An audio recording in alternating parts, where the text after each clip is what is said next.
Spoiler, there are none. I'm Avalon, and today I'm speaking with Daniel, who lost his wife after prolonged illness.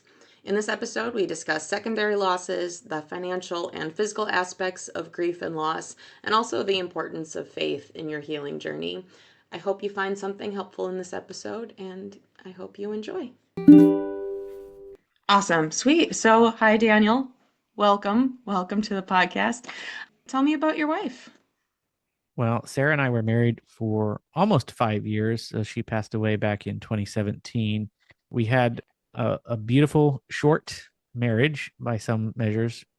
We got married in October of 2012 in that time frame. I was serving in the Air Force during that time frame, so she got to jump right into the military spouse lifestyle, leave behind family, friends, things like that, and come and join. Ultimately, we lived in a couple of states in Georgia, in Arizona, and then in Idaho during that time frame. So she was very flexible. I'm always grateful for how she adapted to the challenges of military life and everything that went along with that. She had a lot of health challenges even before we got married. She had been a cancer survivor. And then during the course of our marriage, we went through some pretty challenging health circumstances, including 3 miscarriages and a fertility journey that ultimately ended with us on this side of eternity not having any children.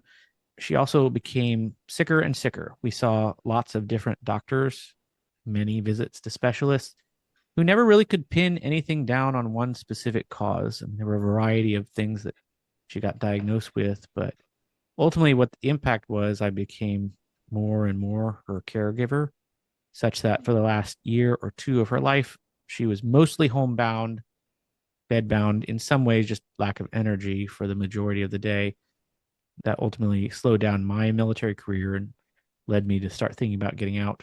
Ultimately, we lived in hospitals for most of 2017 before coming home to hospice, and then she died in August of 2017. How'd you meet? We actually met online, even back when it was less popular, less than it is today.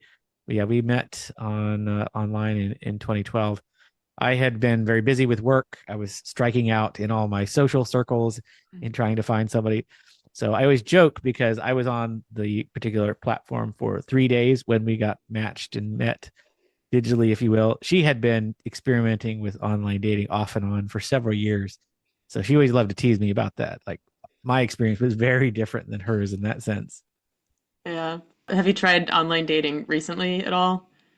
No, so Yeah. I am now remarried, so I did Oh, get remarried congratulations. to my wife now, Anna. But yeah, I had zero interest in trying online dating as a widower because I just thought, how in the world am I going to explain this to a stranger like that? So actually, I was introduced to Anna through my cousins, so the family connection helped there. Good. I think my online dating experience, like especially after my husband passed, I think I was on Tinder for like 8 hours and I was like, no, yeah, it's rough out there. I'm also remarried now, and like that was a whole journey in and of itself. But I did feel like the whole like bring up the widow thing early, like was my experience. Just get it out there. What was your courtship like? Fast. Yeah. We started talking online. I think it was February, if I remember correctly, in 2012. We started hanging out and meeting up. We were about 6 hours apart, so it was a little bit of a long distance relationship, Hmm. driving to see each other on weekends and things like that while we were both working.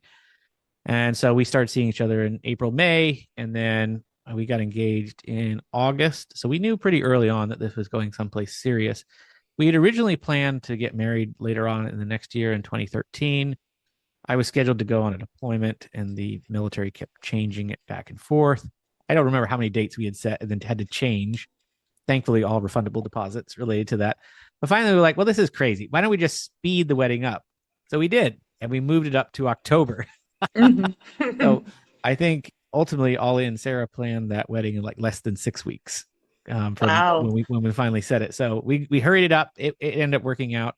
We got to spend a couple months together, and then I deployed and went overseas for a while and came back. But ultimately, we were glad we did it because otherwise, we would have kept waiting and changing things. So Hmm. Hmm. fast and furious is the answer. Well, when you know, you know.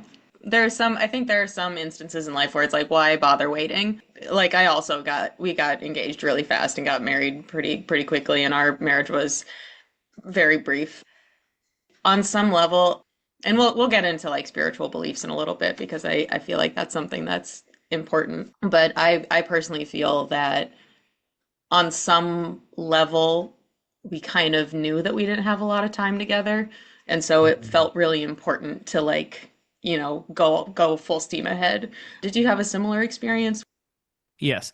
At the time, Sarah had actually had, I believe, a failed engagement a few years before. So she had seen what not to do, I guess, by that experience. And so that really helped inform both of our experiences of what to focus on. And we had really deep conversations early on that helped identify, yes, we're on the same page, not just in life, but like you mentioned, on a spiritual level, but also goals and what was important to us and family culture and what we were going to try to build as a couple together. So having gotten so many of those deep, big, important, heavy conversations out of the way, I felt like it really freed us to have fun and move forward at a rapid pace. Now, granted, we tried not to do that in a bubble because I know that that's where so many errors come in of like puppy dog stage, whatever you want to call it, right? And so thankfully, we had a lot of accountability and support from friends, from family, from other people who were able to look in and walk alongside us and provide good counsel so that we didn't rush into things that maybe shouldn't have. So there's always that tension. I feel like that balance in relationships of time together, but also making sure that other people who love you, who care about you, are able to weigh in and, in some cases, hopefully prevent you from making maybe some of those wrong decisions or even just wrong decisions at the wrong time, right? Moving too fast. Mhm. Yeah. You had mentioned that she had health struggles like throughout her life. What was that experience like? Like having a little bit more, I guess, seeing it coming. What was that Mm. like for you? Well, as somebody who didn't have a lot of medical background, it was like learning a new language. Sarah had worked in the medical profession, so she understood how to speak the language, which definitely made communicating with her doctors and nurses and professionals a little bit easier. It took me a while to catch up to that level. The thing that probably was the most frustrating and challenging along the way was how Sarah got gaslit so often, Mm, not being taken seriously. And I know that there's a lot of medical research and hmm documentation. Many people in our space have shared stories for whatever reason about doctors and medical professionals not taking her symptoms seriously, downplaying the pain that she was describing, suggesting things that just didn't make sense based on what she was sharing. So it took a lot of time and an effort as we went through that and experienced it repeatedly to find mental and physical health professionals who we could trust, who weren't hmm just going to lie to us or try to tell us what we wanted to hear or even just like ignoring us. So thinking back, like that was enormously challenging, even apart from the medical mystery and the challenges on that side. Like I can't even imagine like what that like to see that happening to your partner. Like Yeah. that's rough. For me, there was also a level of grief that went along with it of these dreams that we had as a couple slowly withering, slowly hmm fading, ultimately dying with Sarah.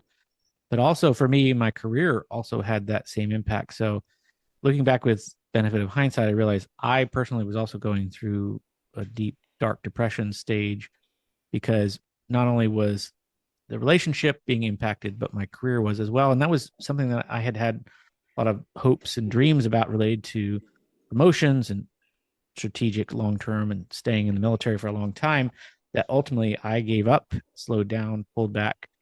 And so there's so many subsequent secondary losses that often don't hmm get talked about or understood until you've lived through it.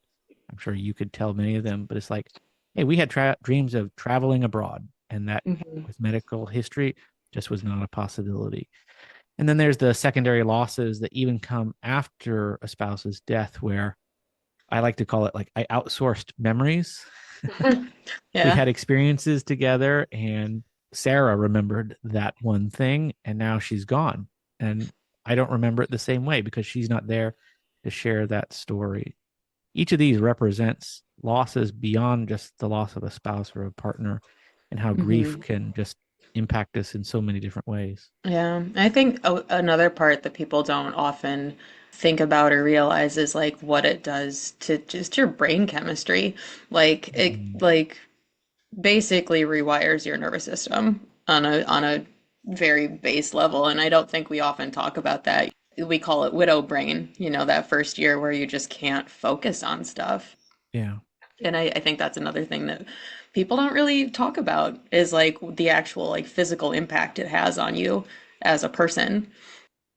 You had mentioned in your, because I read through your blog post. Thank you for sharing those with me, by the way. You had mentioned how important your faith was for you in that time. Would you care to speak on that at all? I don't know how I would have personally gotten through it without that. Both Sarah and I mentioned earlier in those early conversations, talked about our own faith and our spiritual background and what that meant for us. How we had both accepted Jesus Christ as our personal savior and wanted to live a life that way. So we got heavily involved in our church. Obviously, one of the challenges with that military lifestyle, moving around meant we also would show up in a new place, have to start over with a church community, and that was very isolating, very lonely, especially in that last chapter when we were in Idaho, trying to find people who understood not just the military lifestyle side of things, but also the health side. Because when you don't show up for church services regularly, you get easily forgotten about, right? And so that Mm. was probably one of the most challenging things. So back to the part of the dark depression that I was going through was also spiritual in nature because we felt isolated, we felt alone. Mm. It's given me a real heart and burden on this side of grief to see when other people are withdrawing or pulling back, Hmm. whether that's health issues or others, to not leave people behind.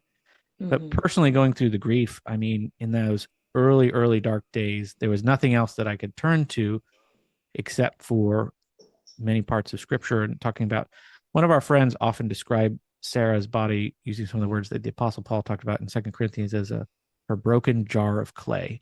And I always found that that was such an interesting analogy of our fragileness, that sometimes we don't understand until we are walking through watching a spouse or a loved one fade away for disease or cancer, of how precious life is, how fragile it can really be. In her case, right, her vessel, her fragile jar of clay that was used in many ways to remind others about things that go beyond the temporary, leaning into relationships, loving, living each day with intentionality, knowing that we don't get to live forever. We are all mortal in some ways, and Hmm. use the time wisely that we do have. So I would not have been there, gotten through it, learned from it, taken from it without my faith, and how that has impacted so much since and to this day. It sounds like that was a really important form of support in a time when you didn't necessarily have those other supports in place around you. Speaking on that, like what has support looked like for you like in the years since? Well, like many people, I mean, I think I shared the blog post with you that I wrote, "How do you tell the world that your wife is going to die?" And that was Hmm. that first attempt to kind of put it into words when, hey, we're going into hospice. Because up until then, what we had shared publicly Hmm. or even with social circles was very much like, hey, we're back in the hospital, that kind of stuff. Hmm. But it's amazing. It's like that groundswell of support that comes. I don't know if it's akin to what other people talk about, like love bombing, but everybody just shows up, right? And so we Hmm. definitely felt the love and support then. And certainly through that whole period and Sarah's death and their memorial service and those first couple of months, three certainly months, I felt very loved, very supported, very encouraged. And then, like many people who have also shared the experiences, things start to fall off, right? Yeah. Relationships change. Grief is awkward, it's hard to talk about. And so, those people that you thought were going to be there for you suddenly start fading away. Or thankfully, there are those people who sometimes surprise you and show up in powerful and profound ways. What I found is generally between like 3 to 6 months later is like I looked around and, hey, I'm still hurting. I'm still grieving. This is really hard. Where is everybody? I don't know where that gap lies in our cultural like fluency related to grief and hardship, but Hmm. the rest of the world moves on for everybody else. So I assume that means that we move on too. It sounds like you're nodding. You sound like you had something similar. And like I was very lucky that I did have like a really great support system, and a lot of the people that I was around at the time of my husband's death were like close friends of his. So like I didn't have as much of the fall off as I know other people have experienced, but like I did have, there was definitely an undercurrent of like, okay, it's time to move on now, Hmm. which is so helpful. So helpful for someone grieving. I had the other day I was out for a walk and the thought came to me that, it's an everyday catastrophe, right? Like it's Hmm. something that everyone at some point in time is going to go through. Like at some point everyone is going to go through a major loss that's going to be devastating. But it's not like a hurricane or a fire or a tornado or something big that's happening to a whole neighborhood. It's personal, it's internal, it's something that, to look at us, you wouldn't say, "Oh, they're going through a catastrophe," right?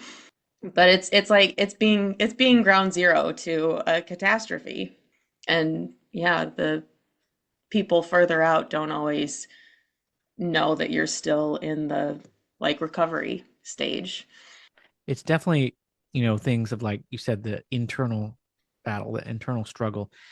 If people have not experienced loss, sometimes they want to make assumptions too. Because one of the things I've tried to help explain of like the ways our culture treats grief with good intentions, but still very tritely, very surface level. The phrase that everybody says, "I'm so sorry," right? Oh man, I'm I'm sorry sure for that you your just loss. I'm sorry for your loss, right? It's exhausting hearing that same phrase over and over again. I'm sure our listeners could share the same sentiment. But I try to teach people like different ways to say, like, I'm sad to hear of this, right? I'm mourning Mhm. with you, right? Words that convey more the emotional connection rather Mhm. than just the Mhm. thing that's said over and over again. I often wonder though, like, because in our culture, not that long ago, 100, 200 years ago, right, when someone died in a family, what did we do? Everybody wore black for a Mhm. long period of weeks, months, Mhm. even. Like Queen And Victoria, women would cut after, their hair, yeah, I you mean, know? Queen Victoria like wore black for the rest of her life after her husband died. And people just recognized that life was different. Somewhere along the way, that started to change. I don't know exactly why, but Mhm. it certainly represents a different cultural approach that says, all right, hey, it's been 6 months. Surely you're better now. Hurry up, move on, get on with life, right? Yep. And I Something feel like something is it, missing. yeah. And at that point, like I'm trying to remember like what 6 months looked like. Cause like my husband died January of 2017. And like I don't remember 2017. It's not there. Like there are moments that stick out that I recall, but for the most part, it was just like a haze. So I'm like 6 months. That would have been June. I don't know what was going on in June. But just the idea of like it's been 6 months. Okay, get up. You're ready. It's like no, man. Yeah. I don't know how much you've encountered like with the corporate world too, but like bereavement policies are so short. Like what is it, 3 days, 5 days Yeah, standard? for like for a spouse or an immediate family member, it's like I think 3 or 4 days, which is like that's I wasn't eating, I wasn't showering, like I can't Yeah. function. Yeah. I think these are all symptoms of the way our culture, I don't know, treats the taboo around death. We don't like to talk about it in Western culture very much. I feel like we should do something about that other than, this podcast being a start, perhaps, right? The literacy of grief. One of my friends, she does like corporate consulting now after she lost her spouse. And it's definitely a lot of like teaching the HR and the business world about like, hey, here's how you speak grief, and have that kind of literacy around how to communicate in a way that's meaningful and not corporate speak. Yeah. Yeah, I do. I agree the world needs more of that. Sort of pivoting within that, you had mentioned that financial anxiety and like Mhm. financial planning has kind of become an area of expertise for you. Would you like to speak about that a little bit? After Sarah's health declined, I mentioned I was had to throttle back my Air Force career and ultimately make plans to get out. I was thinking at the time like I need to do something where I can work from home, work for myself, something like that, so I can be her full-time caregiver. Ultimately, right, she did pass away, so that changed that goal a little bit. But I'd already set my separation date, so I was getting out of the military. During that time, I was trying to explore like what career field I might go into to do something else. I'd always been interested in personal finance, which is a little bit different than like the corporate finance, which is like helping people make good decisions with their money. And so talked to a whole bunch of people, did a whole bunch of interviews, listened to a lot of podcasts, and found my way into the career of financial planning. So I utilized some of my military education benefits, the GI Bill, to get the certified financial planner designation, the CFP, which is all about like helping people make good decisions with their money. And ultimately, I decided to launch my own financial planning firm, Wise Stewardship Financial Planning. So I specialize in working with people who have gone through the loss of a spouse. So those younger widows and widowers to help work through, like you said, that brain fog. Have a thinking partner when you're that your spouse is no longer there. Understand everything about like Social Security, what to do with life insurance money, and hey, should you sell the house? Should you pay it off? Hey, what about the credit cards in your spouse's name? Do you need to do something with them? Like just applying all of those aspects together. And as I started working with clients, especially in those early days of my own grief journey and helping others, I noticed that the math answer was often not enough. Now, it's not that just they didn't understand it, brain fog and all that, but it was like there's something else going on here related to money. It sparked my curiosity. I said, well, all right, let me go back to school and learn some more. So I went to Kansas State University and through their master's program in financial therapy. And it's a relatively new discipline. So if you've never heard of it, that's not unusual.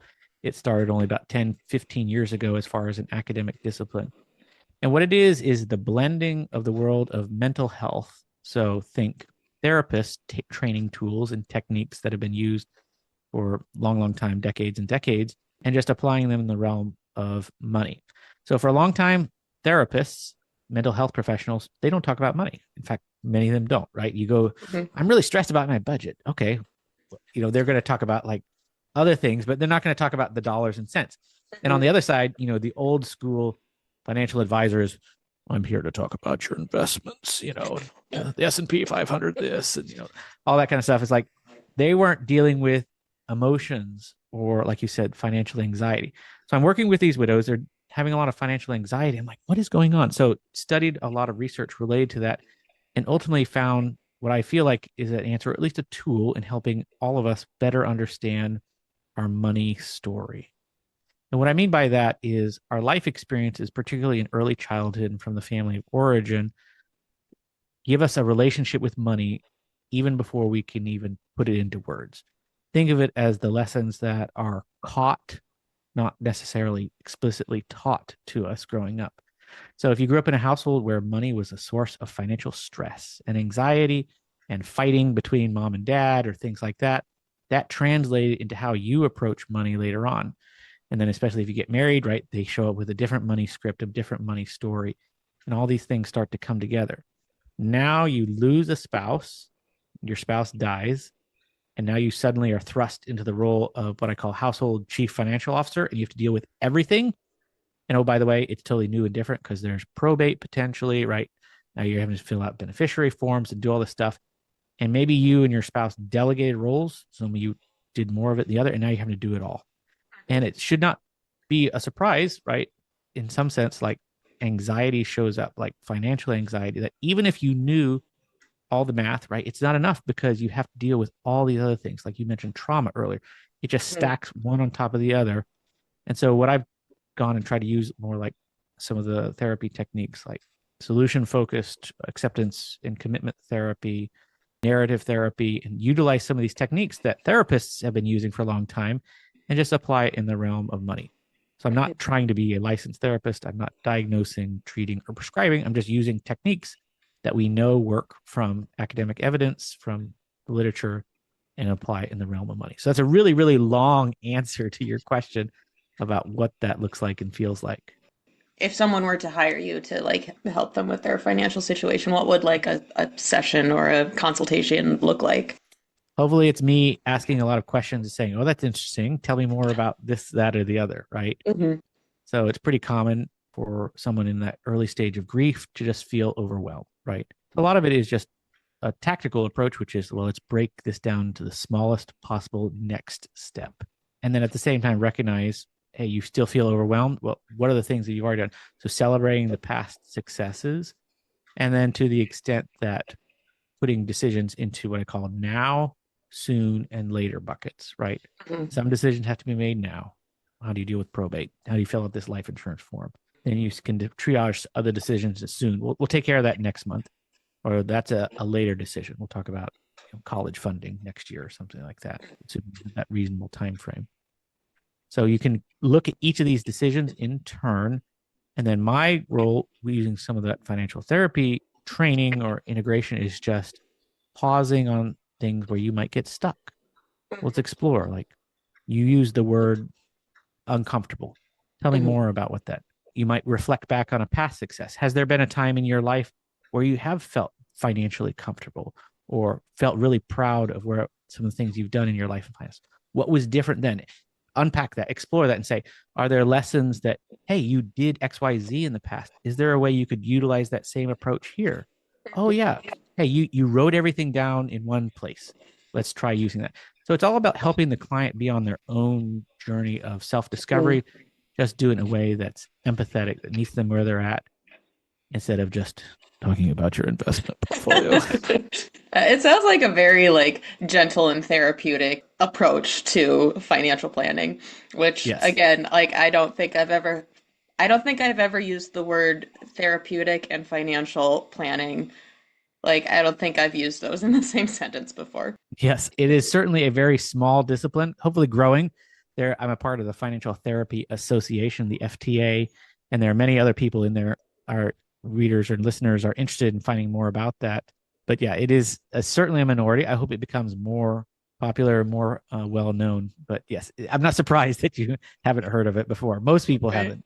So you're coming up on 8 years, right? About there. That's right. Um, yeah. So I'm also I just hit 8 years in January.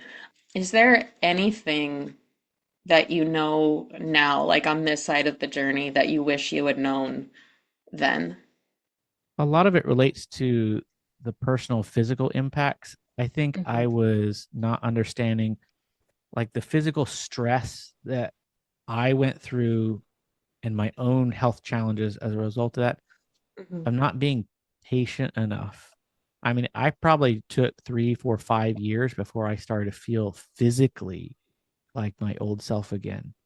I mean, I had to sleep so much in those first couple of years of grief, of like just trying to recover physically. Yeah. I felt like I gave myself patience on the mental side, on the emotional side, even the spiritual side, but I felt so frustrated over and over again on the physical side. I don't know if that's more aspect of being a man. I don't know, but it definitely was like, why am I not back?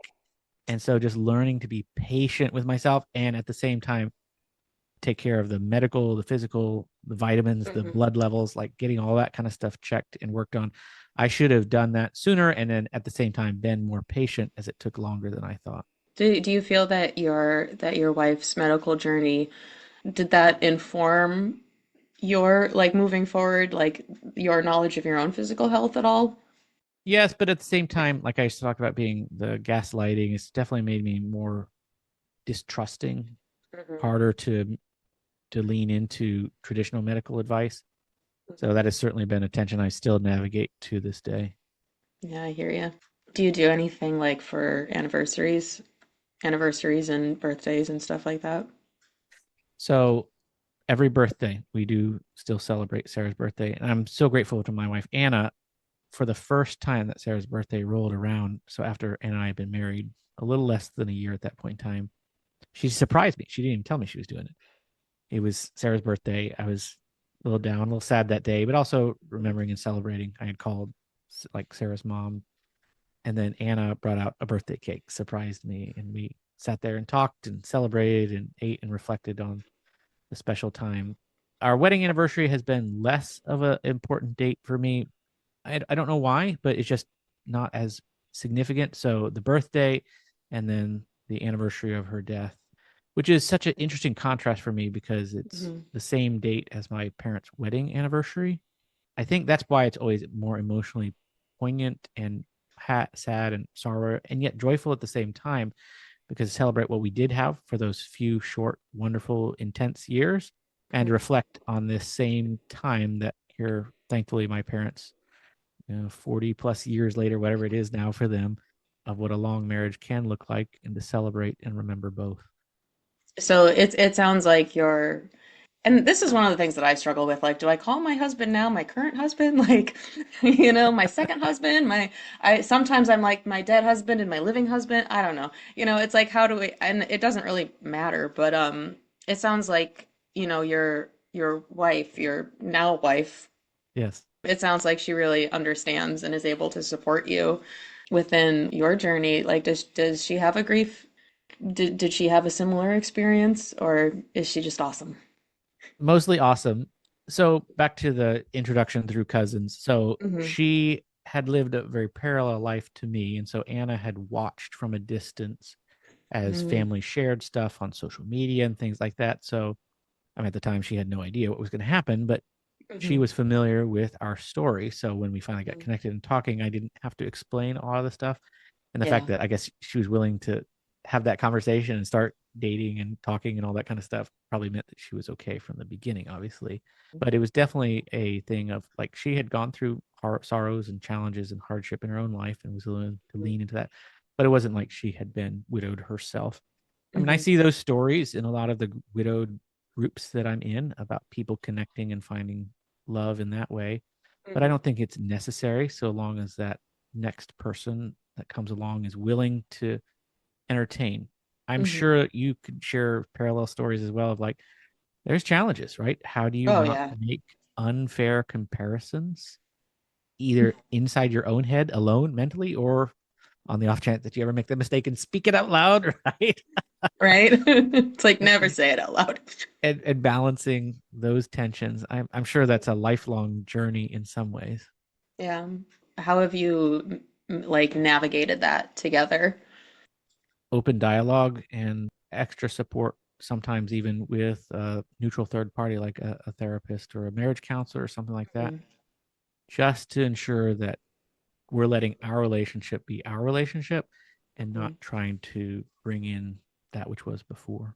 It Hmm. helped in our case too that, we were Ann and I started our parenting journey on ourselves, so it wasn't that blending. But I know that many families deal with this, whether that's a result of other relationship changes like divorce and not just widowhood. Although Hmm. there's differences between the two, our culture is certainly having a lot more of those blending of families. We've talked a little bit about like the financial stuff, but like, do you have any advice for people going through their own widowhood journey? Writing things down versus trying to remember it all, triaging into the now, soon, and later buckets, especially Hmm. if you get someone to help you. Everybody needs a financial planner. Now, that doesn't mean you always have to hire somebody or have a financial professional, but someone who can come alongside and help organize, help you think through, help you plan for what's next when you're in the midst of all those throes of grief and brain fog, understanding the benefits that are available to you, and then just one little piece at a time. Be patient with yourself that you don't have it all figured out. Learning to speak the language of HR benefits and 401k rollovers and inherited Hmm. IRA and Social Security survivor benefit. It's all like speaking another language. And if I had asked you to come in and tell me your first story in Greek, what would you look at me? You're like, well, I don't know Greek. Okay. So that is an unrealistic standard for you to come in and speak a language, not even Hmm. just fluently, but semi fluently. So why do we have the expectation of ourselves or of other people in that situation that suddenly you're thrust in this new role and you speak this new language completely fluently? That's a very unrealistic expectation. So Hmm. we're going to be patient, learn it little by little, and you'll get better at it. Do you have any advice for people? So like you had mentioned that, you and Sarah had had those conversations like earlier on. So like you knew like medically if you had to Mm-hmm. make a decision, you could make that decision. Do you have any advice for people who maybe didn't have that foresight and, are now in a situation where they have to make decisions that they aren't prepared for? So you're referring like Sarah and I had a lot of conversations, like if she wasn't able to speak for herself, Yeah. what she would want done medically or not. Yeah, that's kind of related to the estate planning piece, which is healthcare power of attorney, like who's making decisions for you if you cannot, Hmm. typically a spouse, unless you've designated someone else, or then the living will, or sometimes called a healthcare directive, which is where you've written down I do want these things done or I do not Hmm. want these things done, right? So I'm thankful that we had that, but at least we'd had the conversations, mostly because Sarah initiated them as the medical person with the experience. So I'm grateful that we had those because there was a few times when Sarah was in the ICU when we came like that close to her not being able to make her own decisions. Ultimately, we did not have to go down that road, but it was a great comfort to me knowing that I knew what she wanted. So if you've ever been in that situation and you didn't, right, just show grace to yourself.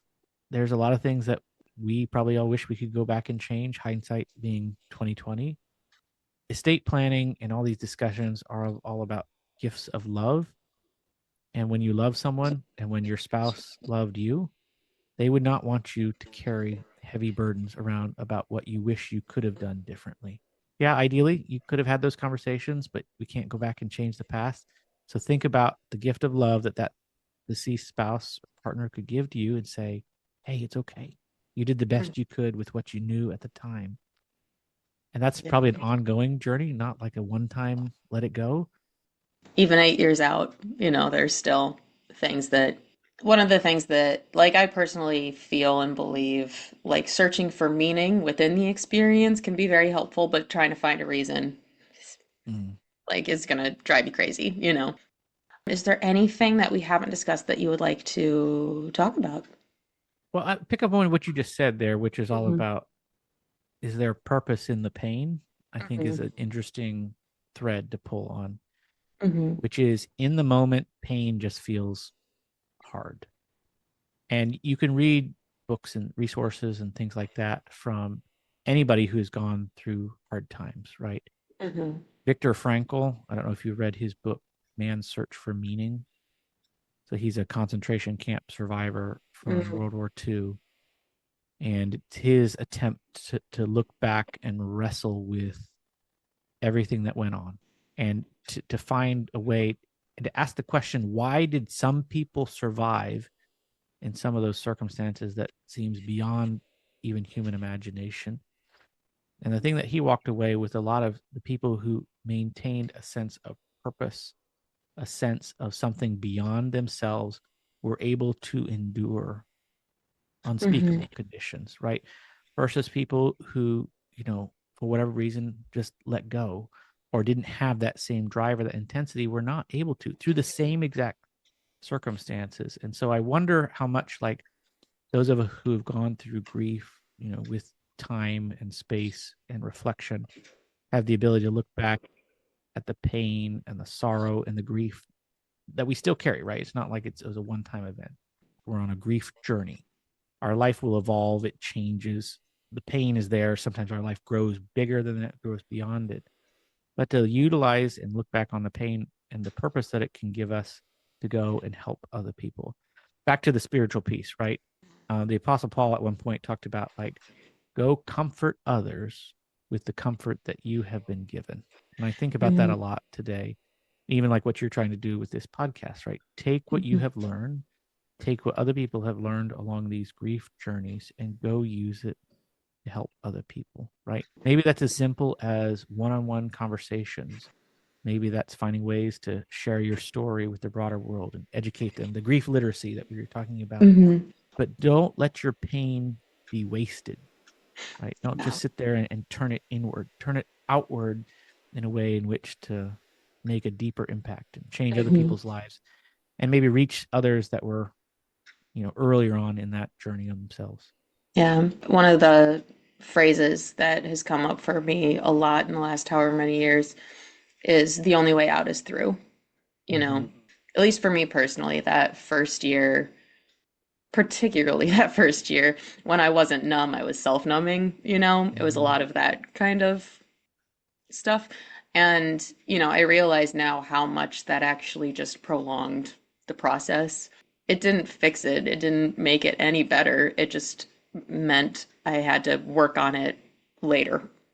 And I think that's having grown up in the Midwest where we're a fairly avoidant people, where it's like, just don't talk about it, just don't think about it, just bury those and they'll eventually go away. Ignore it until it goes away. And unfortunately, that doesn't work with grief. As a fellow Midwesterner, I relate very intensely to that. I grew up in Indiana. Yep. Yes, yes. We don't talk about these things. Yep. Don't talk about it. Don't think about it. Just ignore it.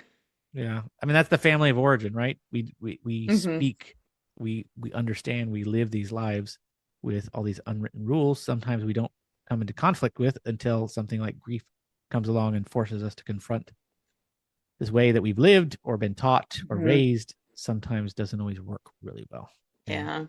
That is one of the things about grief and about losing a spouse is like it really does make you, it holds a mirror up to your whole life in a way, like, and like a really harsh mirror, it's not rosy, it's not pretty, it shows you all the things that you maybe didn't want to see.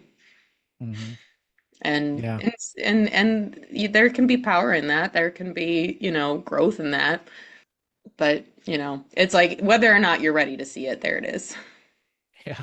That reminds me of what therapists talk about, which is the idea of internal versus external locus of control. In other words, Hmm. do you feel like life happens to you, or do you feel like you are the author of your own story? So that's kind of Hmm. where narrative therapy comes in, about like practicing writing or reflecting, not just on what has been, but as the author of your own story, what do you want future next chapters to be, and reframing that, because grief can be that mirror. It says, like, have you lived your life letting it happen to you, or are you going to now learn from this and lean in and almost like take charge, like own Hmm. your own next chapter and what comes next? Sometimes that Hmm. means shedding parts of your old identity. Grief is a liminal period, researchers call it, which is that which was is no longer, but that which is yet to be has not yet come to pass. For some, that can be transformative in a freeing way, Hmm. in which the pain helps shed who you used to be into the person you want to become, if Hmm. you allow it. Another thing that you said there just a minute ago is like, if you've been trying something and it's not working, solution focused therapy says, well, if it isn't working, quit it. Which sometimes goes against our idea, like, I should just try harder. Well, actually, if you've been trying something, whether that's in your finances or your personal life, and it's not working, abandon it quickly, right? Yeah, Avoid what we there's call the a sunk cost reason, fallacy. Yeah. right? There's a reason it's not working. Right. Try something else, right? And keep trying things, pivoting and experimenting until you can find something that does work, and then stick with that, right? Hmm. Again, back to the whole like who we were raised to be. Like, sometimes those parents' words may ring in our heads in the wrong way, which is like, don't give up, keep trying. Well, yes, to a point, right? But But also, find a way. Like, this one thing I tried didn't work, or especially like hmm. getting help, right? This one professional hasn't been a great help, maybe try somebody else who is, or this therapist hasn't been great, try another one, right? Hmm. Pivoting and finding and not giving up, especially when it comes to figuring out what's next. Just Hmm. don't give up, keep trying. Love it. So this podcast is called Perks of Being a Widow, and it originally started as a book idea where I was just trying to find, spoiler, there are no perks. Like it's terrible. It's awful. But I was trying to find like the joy in it. And so I was like, well, I now have a socially acceptable reason to hate Christmas. Mm. Awesome, you know? Or like I'm really great at ruining small talk. Like that is a perk for me, Or like it's a really great goalpost in dating where it's like if they can make it past the dead husband thing, then we can continue forward. But do you Yeah. have any perks of being a widower that you would like to share? That's a interesting way of thinking about it. Yeah, like I am joking, laughing, thinking of the whole idea of like, yeah, a way to end uncomfortable conversation with people that you don't really want to talk to anyway. Yep. So that one certainly comes to mind of real world examples. I suppose the other one is just the ability to reach people that might otherwise you not have as much in connection with. So I mean, like a true legitimate one of like, we're in the same tribe that nobody signs up to be part of, which is lost a spouse. But when you get into that community, about being able to help and reach out and find support and community, whether that's a lot in online support groups, which is I think one of the places that we first interacted with, Mhm. or in real life, in person, right, in your community, right. So Mhm. finding ways to meet people where they're at on a similar journey, whether that's further ahead or further behind than you. That's a really nice perk. It's much warmer than I get to hate Christmas. Like, There, I mean, grief is a way that you can use to redefine what's next, and part of that means, yeah, you find ways to set new traditions. So, in Mhm, that sense, yes, it's terrible to often have that break with the past, especially when it's something that was previously meaningful but not. mhm, But at the same time, I suppose there's a silver lining of coming up with a new meaning, new traditions, new mhm. next chapter. Are you currently taking new clients as a financial therapy there? I'm a financial planner using financial therapy as a tool. Yes. Okay. So Are you yes, are you accepting new clients? yes, I am. Awesome. Would you like me to include like your Instagram or anything along those lines in the show notes? Yes, Wise Stewardship Financial Planning is our company name, and the website is wisestewardshipfp.com.